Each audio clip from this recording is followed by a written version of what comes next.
कायमा कमेटी बराए power division का इजलास committee room Hesco power wing colony Hyderabad में मुनक़िद हुआ। मौजूद चेयरमैन ने कमेटी के मौजूद अरकान और additional secretary power division Islamabad समेत मुख्तलिफ महकमों से ताल्लुक़ रखने वाले दीगर शरका को खुशामदीद कहा। इजलास के एजेंडे में हेस्को और सेफको की गुज़िश्ता 3 सालों की कारकर्दगी के बारे में जामे ब्रीफिंग शामिल थी। मज़कूरा कंपनियों की जानिब से इसी मुद्दत के दौरान शुरू किए गए बिजली के मनसूबों की तफसीलात, हेस्को और सेफको के दायरा इख्तियार में बिजली की फराहमी की सूरत का जायज़ा, बिजली की चोरी, गैर कानूनी कनेक्शन, मीटर में छेड़छाड़ और नफाज के तरीक़ेकार में कमज़ोरियों समेत ट्रांसमिशन और डिस्ट्रीब्यूशन के ज़्यादा नुकसान में किरदार अदा करने वाले अवामिल की जाँच और कंपनियों के आमदनी और अखराजात और सर्कुलर डेट पर इनके असरात का जायज़ा। हेस्को और सेफको की जानिब से मज़कूरा एजेंडे पर तफसीली प्रेजेंटेशन दी गई। हेस्को के CEO ने कमेटी को बताया कि हेस्को के तहत इस वक्त 4 सर्कल्स काम कर रहे हैं, जिनमें 79 ग्रिड स्टेशन के अलावा 10 ग्रिड स्टेशन सनतकारों की तरफ से लगाए गए हैं। गुज़िश्ता 6 माह के दौरान निजी सार्फिन से वसूली में 10.2% बेहतरी आई है, जबकि इसी अरसे के दौरान होने वाले नुकसानात में मजमूई नुकसानात में 2.17% कमी वाक़ई हुई है।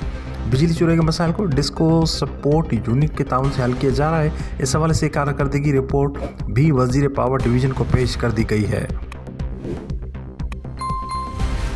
बिस्मिल्लाहिर्रहमानिर्रहीम। आज हमारे एक स्टेडियम कमेटी की मीटिंग हो गई हैदराबाद में,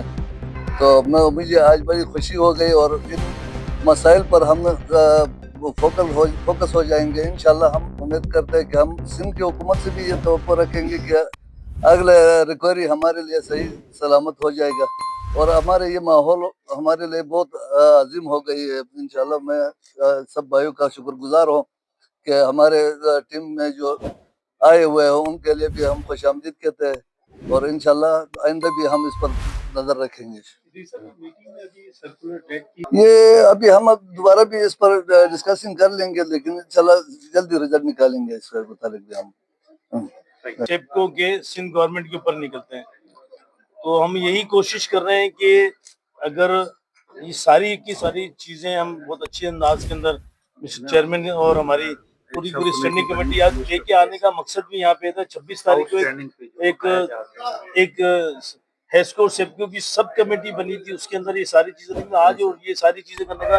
जामे रिपोर्ट फुल कमेटी में पेश की है। नेक्स्ट मीटिंग में इंशाल्लाह जरा हम तवक्का करेंगे कि सिंध गवर्नमेंट से के चीफ सेक्रेटरी साहब भी मौजूद हैं और अपने कंसल्ट उनकी सेक्रेटरीज भी मौजूद हो, मिनिस्ट्री की तरफ से मिनिस्टर्स भी मौजूद हो, ताकि सारी चीजों को लेने के बाद हम सूबा सिंध की गवर्नमेंट में फेडरल गवर्नमेंट के अंदर इस कमेटी के तवज्जुह से मसाइल को हल करने की कोशिश कर रहे हैं। उसमें हमने अपने जो 26 तारीख को थी उसमें मुझे कमेटी का कन्वीनर था, इस्लामाबाद में मीटिंग की थी और हमने उस मीटिंग के तमाम हम आपको भी दे देते हैं, तो हमने सारे पॉइंट्स एजेंडे के अंदर शामिल किया और फुल कमेटी के अंदर उसको हमने पेश कर दिया कि नेक्स्ट मीटिंग में कंसल्ट लोग भी हों और चीफ सेक्रेटरी साहब और तीनों जो सेक्रेटरीज हैं, एजुकेशन के सेक्रेटरीज हैं, तवानाई के सेक्रेटरीज हैं और फाइनेंस के सेक्रेटरीज हैं, वो तीनों सेक्रेटरीज भी मौजूद और हमारी गवर्नमेंट की फेडरल गवर्नमेंट की तरफ से मिनिस्टर और सेक्रेटरी भी मौजूद, ताकि बेहतर एक जामे गुफ्तगू करके इश्यूज को रिजॉल्व किया जाए।